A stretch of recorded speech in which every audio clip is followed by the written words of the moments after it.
ಕೆಲವೊಮ್ಮೆ ಏನು ಪಲ್ಯ ಮಾಡೋದನ್ನೋದೇ ಒಂದು ದೊಡ್ಡ ಚಿಂತೆ. ಸೊ ಇಂಥ ಟೈಮಲ್ಲಿ ವೆರೈಟಿ ಚಟ್ನಿ ಪುಡಿಗಳು ನಮಗೆ ಹೆಲ್ಪ್ ಆಗ್ತದೆ. ಈ ವಿಡಿಯೋದಲ್ಲಿ ಆರೋಗ್ಯಕರ ಕರಿಬೇವಿನ ಚಟ್ನಿ ಪುಡಿಯನ್ನು ನಾವು ಹೇಗೆ ಮಾಡ್ತೇವೆ ಅಂತ ನೀವು ತಿಳ್ಕೊಬಹುದು. ಈಗ ರೆಸಿಪಿಯನ್ನು ಶುರು ಮಾಡೋಣ. ಮೊದಲಿಗೆ ನಾವು ಕೆಲವೊಂದು ಸಾಮಗ್ರಿಗಳನ್ನು ರೋಸ್ಟ್ ಮಾಡ್ಕೊಳ್ಬೇಕು. ನಾನಿಲ್ಲಿ 1/4 ಕಪ್ನಷ್ಟು ಫ್ರೆಶ್ ಆದ ಕಾಯಿ ತುರಿಯನ್ನು ತೆಗೆದುಕೊಂಡಿದ್ದೇನೆ. ಇದನ್ನು ಬಿಸಿಯಾದ ಪ್ಯಾನ್ಗೆ ಹಾಕೊಂಡು ನಾನು ಚೆನ್ನಾಗಿ ಡ್ರೈ ರೋಸ್ಟ್ ಮಾಡ್ಕೊಳ್ತೇನೆ. ನಿಮ್ಮ ಹತ್ರ ಒಣ ಕೊಬ್ಬರಿ ಇದ್ರೆ ಅದನ್ನೇ ಉಪಯೋಗಿಸಿ. ನಾನಿಲ್ಲಿ ಫ್ರೆಶ್ ಆದ ಕಾಯಿ ತುರಿಯನ್ನು ಉಪಯೋಗಿಸಿದ್ರಿಂದ ಇದನ್ನು ಕಂಪ್ಲೀಟ್ ಆಗಿ ಡ್ರೈ ಮಾಡಿ ಕೆಂಪಗಾಗುವ ತನಕ ಹುರಿಯುತ್ತೇನೆ. ನೀವು ಒಣ ಕೊಬ್ಬರಿಯನ್ನು ಹಾಕಿದ್ರೆ ಅದನ್ನು ಸಹ ಕೆಂಪಗಾಗುವ ತನಕ ಹುರಿಬೇಕು. ಇದನ್ನು ನಾನೀಗ ಒಂದು ಪ್ಲೇಟ್ಗೆ ಹಾಕೊಳ್ತೇನೆ. ಇದನ್ನು ಪ್ಲೇಟಿಗೆ ಹಾಕಿದ ಮೇಲೆ ನಾವು ಮುಂದಿನ ಸಾಮಗ್ರಿಯನ್ನು ರೋಸ್ಟ್ ಮಾಡ್ಕೊಳ್ಳೋಣ. ನಾನು 1 ಟೀ ಸ್ಪೂನ್ ಅಷ್ಟು ತೆಂಗಿನ ಎಣ್ಣೆಯನ್ನು ಹಾಕೊಳ್ತೇನೆ. ಈ ಚಮಚದಲ್ಲಿ ಅರ್ಧ ಟೀ ಸ್ಪೂನ್ ಅಷ್ಟು ಹಿಡಿತದೆ. ನಾನೊಂದು ಸಣ್ಣ ತುಂಡು ಗಟ್ಟಿ ಹಿಂಗನ್ನು ಹಾಕಿ ರೋಸ್ಟ್ ಮಾಡ್ತೇನೆ. ನೀವು ಬೇಕಾದ್ರೆ ಹಿಂಗಿನ ಪೌಡರ್ ಅನ್ನು ಹಾಕೊಳ್ಬಹುದು. ಇದನ್ನು ಎರಡೂ ಬದಿ ಕೆಲವು ಸೆಕೆಂಡುಗಳ ಕಾಲ ಹುರಿಯುತ್ತೇನೆ. ಇದನ್ನು ಸಹ ಸೇಮ್ ಪ್ಲೇಟಿಗೆ ಹಾಕೊಳ್ಳಿ. ಈಗ ನಾನು 15 ಗುಂಟೂರು ಒಣಮೆಣಸನ್ನು ಹಾಕಿ ಚೆನ್ನಾಗಿ ಹುರಿತೇನೆ. 15 ಗುಂಟೂರು ಒಣಮೆಣಸು ಹಾಕಿದ್ರೂ ಈ ಚಟ್ನಿ ಪುಡಿ ತುಂಬಾ ಖಾರವಾಗಿಲ್ಲ. ಸೊ ನಿಮ್ಗೆ ಜಾಸ್ತಿ ಖಾರ ಇಷ್ಟ ಇದ್ರೆ 20 ರಿಂದ 22 ಗುಂಟೂರು ಒಣಮೆಣಸನ್ನು ಹಾಕಿ ಹುರಿಯಿರಿ. ಈ ಮೆಣಸುಗಳನ್ನು ನಾನು ಗರಿ ಗರಿ ಆಗುವ ತನಕ ಹುರಿಯುತ್ತೇನೆ. ನಾನು ಹುರಿದ ಎಲ್ಲಾ ಸಾಮಗ್ರಿಗಳನ್ನು ಒಂದೇ ಪ್ಲೇಟಿಗೆ ಹಾಕಿ ಇಡ್ತೇನೆ. ನಾವಿಲ್ಲಿ ಎಷ್ಟು ಆಯಿಲ್ ಅನ್ನು ಹಾಕಿ ಹುರಿಬೇಕಂತ ಹೇಳಿದೆವೋ ಅಷ್ಟನ್ನೇ ಹಾಕಿ. ಜಾಸ್ತಿ ಆಯಿಲ್ ಹಾಕಿದ್ರೆ ಇದರ ಪಸೆಯಿಂದ ಚೆನ್ನಾಗಿ ಪುಡಿ ಆಗೋದಿಲ್ಲ. ಬೇಕಾದ್ರೆ ಎಲ್ಲಾ ಸಾಮಗ್ರಿಗಳನ್ನು ಒಣ ಹುರಿದುಕೊಂಡು ಪುಡಿ ಮಾಡ್ಕೊಳ್ಬಹುದು. ನಾನಿಲ್ಲಿ ಅರ್ಧ ಟೀ ಸ್ಪೂನ್ ಅಷ್ಟು ತೆಂಗಿನ ಎಣ್ಣೆಯನ್ನು ಪುನಃ ಹಾಕೊಳ್ತೇನೆ. ನಾನಿಲ್ಲಿ 2 ಕಟ್ಟಿನಷ್ಟು ಕರಿಬೇವು ಸೊಪ್ಪನ್ನು ಚೆನ್ನಾಗಿ ನೀರಿನಲ್ಲಿ ತೊಳೆದುಕೊಂಡು ಇದನ್ನು ಒಣಗಿಸಿಟ್ಟಿದ್ದೇನೆ. ನೀವು ಇದಕ್ಕಿಂತಲೂ ಜಾಸ್ತಿ ಕರಿಬೇವು ಸೊಪ್ಪನ್ನು ಉಪಯೋಗಿಸಬಹುದು, ಆದ್ರೆ ಮಿನಿಮಮ್ ಇಷ್ಟಾದ್ರೂ ಇರಬೇಕು. ಕರಿಬೇವಿನ ಎಲೆಗಳು ಗರಿ ಗರಿ ಆಗುವ ತನಕ ಇದನ್ನು ಹುರ್ಕೊಳ್ಬೇಕು. ನಿಮ್ಮ ಹತ್ರ ಓವನ್ ಇದ್ರೆ ಕೇವಲ 20-30 ಸೆಕೆಂಡುಗಳಲ್ಲಿ ಇದನ್ನು ಕ್ರಿಸ್ಪಿ ಮಾಡ್ಲಿಕ್ಕೆ ಆಗ್ತದೆ. ಇದು ಎಷ್ಟು ಚೆನ್ನಾಗಿ ಗರಿ ಗರಿ ಆಗಿದೆ ನೋಡಿ, ಈ ರೀತಿ ಆಗ್ಬೇಕು. ಇದನ್ನು ಸಹ ಪ್ಲೇಟ್ ನ ಒಂದು ಬದಿಯಲ್ಲಿ ಹಾಕ್ತೇನೆ. ಸದ್ಯಕ್ಕೆ ಇದನ್ನು ತಣ್ಣಗಾಗ್ಲಿಕ್ಕೆ ಬಿಡೋಣ. ಇನ್ನು ನಾವು ಕೆಲವೊಂದು ಸಾಮಗ್ರಿಗಳನ್ನು ಹುರಿಲಿಕ್ಕೆ ಇದೆ, ಅದ್ಯಾವ್ದಂತ ನೋಡೋಣ.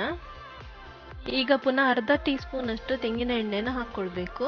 ನಾನಿಲ್ಲಿ 1/4 ಕಪ್ನಷ್ಟು ಕಡಲೆಕಾಯಿ ಬೀಜವನ್ನು ಹಾಕ್ತೇನೆ. ಬೇರೆ ಸಾಮಗ್ರಿಗಳಿಗೆ ಹೋಲಿಸಿದ್ರೆ ಇದು ಹುರಿಲಿಕ್ಕೆ ಸ್ವಲ್ಪ ಜಾಸ್ತಿ ಟೈಮ್ ತಗೊಳ್ತದೆ. ಈ ಚಟ್ನಿ ಪುಡಿಗೆ ಬೇಕಾದ ಎಲ್ಲಾ ಸಾಮಗ್ರಿಗಳನ್ನು ನಾವು ಮೀಡಿಯಂ ಮತ್ತು ಸಣ್ಣ ಉರಿಯ ನಡುವೆ ಹುರಿಬೇಕು. ಇದು ಆಲ್ಮೋಸ್ಟ್ ರೋಸ್ಟ್ ಆಗಿದೆ ಅನ್ನೋಷ್ಟರಲ್ಲಿ ನಾವು 1/4 ಕಪ್ನಷ್ಟು ಹುರಿಗಡ್ಲೆಯನ್ನು ಹಾಕೊಳ್ಬೇಕು. ಕೆಲವೊಂದು ಕಡೆ ಇದನ್ನು ಪುಟಾಣಿ ಅಂತ ಸಹ ಕರೀತಾರೆ. ಕಡಲೆಕಾಯಿ ಮತ್ತು ಪುಟಾಣಿಯ ಪ್ರಮಾಣ ಸೇಮ್ ಆಗಿರ್ಬೇಕು. ಇದನ್ನೀಗ 2 ನಿಮಿಷ ತನಕ ಚೆನ್ನಾಗಿ ಹುರಿಯುತ್ತೇನೆ. ನೀವು ಈ ರೀತಿ ಹುರಿಯುತ್ತಾ ಇದ್ದಾಗೆ ಇದು ಘಮಘಮಿಸುತ್ತದೆ. 1/4 ಟೀ ಸ್ಪೂನ್ ಅಷ್ಟು ಅರಿಶಿನ ಪುಡಿಯನ್ನು ಹಾಕಿ ಇದನ್ನು ಸಹ 1 ನಿಮಿಷ ತನಕ ಚೆನ್ನಾಗಿ ಹುರಿಬೇಕು. ಪುಡಿ ಮಾಡಿಕೊಳ್ಳುವಾಗ ಡೈರೆಕ್ಟ್ ಆಗಿ ಹಾಕಿದ ಅರಿಶಿನ ಪುಡಿಗೂ ಮತ್ತೆ ಹುರಿದು ಹಾಕಿದ ಅರಿಶಿನಕ್ಕೂ ಟೇಸ್ಟ್ ನಲ್ಲಿ ವ್ಯತ್ಯಾಸ ಇದೆ. ಇದನ್ನು ಸಹ ಹುರಿದುಕೊಂಡ ಮೇಲೆ ಪ್ಲೇಟ್ಗೆ ವರ್ಗಾಯಿಸುತ್ತೇನೆ. ನಿಮ್ಮ ಹತ್ರ ಪುಟಾಣಿ ಇಲ್ಲದಿದ್ರೆ ನೀವು ಕಡಲೆಬೇಳೆಯನ್ನು ಸಹ ಹಾಕೊಳ್ಬಹುದು. ನಾನು ಪುನಃ ಅರ್ಧ ಟೀ ಸ್ಪೂನ್ ಅಷ್ಟು ತೆಂಗಿನ ಎಣ್ಣೆಯನ್ನು ಹಾಕ್ತೇನೆ ಮತ್ತು ಇದಕ್ಕೆ ಸ್ವಲ್ಪ ಜಜ್ಜಿದ ಬೆಳ್ಳುಳ್ಳಿಯನ್ನು ಹಾಕಬೇಕು. ಇದನ್ನು ಚೆನ್ನಾಗಿ ಹುರಿಯಿರಿ. ಬೆಳ್ಳುಳ್ಳಿಯನ್ನು ಸಿಪ್ಪೆ ಸಮೇತ ಹಾಕೋದ್ರಿಂದ ಇದನ್ನು ಸ್ವಲ್ಪ ಜಜ್ಕೊಳ್ಬೇಕು. ಸಿಪ್ಪೆ ಸಮೇತ ಹಾಕಿದ್ರೆ ಇದು ಕೆಲವೊಮ್ಮೆ ಸಿಡಿಬಹುದು. ಇದಕ್ಕೆ ಹೊಂಬಣ್ಣ ಬರುವ ತನಕ ಇದನ್ನು ಚೆನ್ನಾಗಿ ಹುರಿಯುತ್ತೇನೆ. ಇದನ್ನು ಸಹ ಪ್ಲೇಟಿಗೆ ಹಾಕ್ತೇನೆ. ನಾವೀಗ ಎಲ್ಲಾ ಸಾಮಗ್ರಿಗಳನ್ನು ಹುರಿದುಕೊಂಡಾಯ್ತು. ಇದನ್ನೀಗ ಕಂಪ್ಲೀಟ್ ಆಗಿ ತಣ್ಣಗೆ ಮಾಡ್ಕೊಳ್ಬೇಕು. ಹುರಿದ ಸಾಮಗ್ರಿಗಳು ತಣ್ಣಗಾದ ಮೇಲೆ ಇದನ್ನು ಪುಡಿ ಮಾಡ್ಕೊಳ್ಬೇಕು.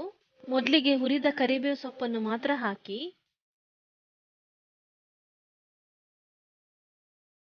ಇದನ್ನು ಸಪರೇಟ್ ಆಗಿ ಪುಡಿ ಮಾಡಿಕೊಳ್ಳೋಣ. ನೀವು ಮಿಕ್ಸಿ ಜಾರನ್ನು ಓಪನ್ ಮಾಡಿದ ಕೂಡಲೇ ಕರಿಬೇವು ಘಮಘಮಿಸುತ್ತದೆ. ಹಾಗೇನೆ ಇದನ್ನು ಗರಿ ಗರಿ ಆಗುವ ತನಕ ರೋಸ್ಟ್ ಮಾಡಿದ್ರಿಂದ ಸುಲಭವಾಗಿ ಪುಡಿಯಾಗ್ತದೆ. ನಾನೀಗ ಉಳಿದ ಹುರಿದ ಸಾಮಗ್ರಿಗಳನ್ನು ಹಾಕ್ತೇನೆ. ನಾವು ಹಾಕಿದ ಸಾಮಗ್ರಿಯ ಕ್ವಾಂಟಿಟಿ ಸ್ವಲ್ಪ ಜಾಸ್ತಿ ಇರೋದ್ರಿಂದ ದೊಡ್ಡದಾದ ಮಿಕ್ಸಿ ಜಾರನ್ನೇ ತೆಗೆದುಕೊಳ್ಳಿ. ಕೊನೆಯದಾಗಿ ಇದನ್ನು ಪುಡಿ ಮಾಡಿಕೊಳ್ಳುವ ಮೊದಲು 1 ಚಮಚದಷ್ಟು ಬೆಲ್ಲವನ್ನು ಹಾಕಬೇಕು. ಇದು ಹಾಕೋದ್ರಿಂದ ಚಟ್ನಿ ಪುಡಿ ಏನು ಸಿಹಿ ಆಗೋದಿಲ್ಲ, ಆದ್ರೆ ಬ್ಯಾಲೆನ್ಸ್ಡ್ ಟೇಸ್ಟ್ ಕೊಡ್ತದೆ. ಇದರ ಜೊತೆಗೆ ರುಚಿಗೆ ತಕ್ಕಷ್ಟು ಉಪ್ಪನ್ನು ಸಹ ಹಾಕಿ. ನಾವಿದನ್ನು ಆದಷ್ಟು ನಯವಾಗಿ ಪುಡಿ ಮಾಡ್ಕೊಳ್ಬೇಕು. ಕರಿಬೇವಿನ ಚಟ್ನಿ ಪುಡಿ ಈಗ ರೆಡಿಯಾಗಿದೆ. ಇದು ಈ ರೀತಿ ಕಾಣ್ತದೆ ನೋಡಿ. ನೀವು ಸಪೋಸ್ ಒಣಮೆಣಸನ್ನು ಕಡಿಮೆ ಹಾಕಿದ್ರೆ ಮತ್ತು ಖಾರ ಇನ್ನೂ ಜಾಸ್ತಿ ಬೇಕು ಅಂತ ಇದ್ರೆ ಲಾಸ್ಟಿಗೆ ಮೆಣಸಿನ ಹುಡಿಯನ್ನು ಹಾಕೊಂಡು ಇನ್ನೊಂದ್ಸಲ ರುಬ್ಕೊಳ್ಬಹುದು. ಇದನ್ನು ತಿಂಗಳುಗಟ್ಲೆ ಏರ್ ಟೈಟ್ ಕಂಟೈನರ್ ನಲ್ಲಿ ಸ್ಟೋರ್ ಮಾಡಿ. ನಿಮಗೆ ಈ ರೆಸಿಪಿ ಇಷ್ಟವಾಗಿದ್ರೆ ನಮ್ಮ ವಿಡಿಯೋವನ್ನು ಲೈಕ್ ಮಾಡಿ. ನಾವು ಮುಂದಿನ ವಿಡಿಯೋದಲ್ಲಿ ಭೇಟಿಯಾಗೋಣ. ನಿಮಗೆಲ್ಲರಿಗೂ ಶುಭ ದಿನ.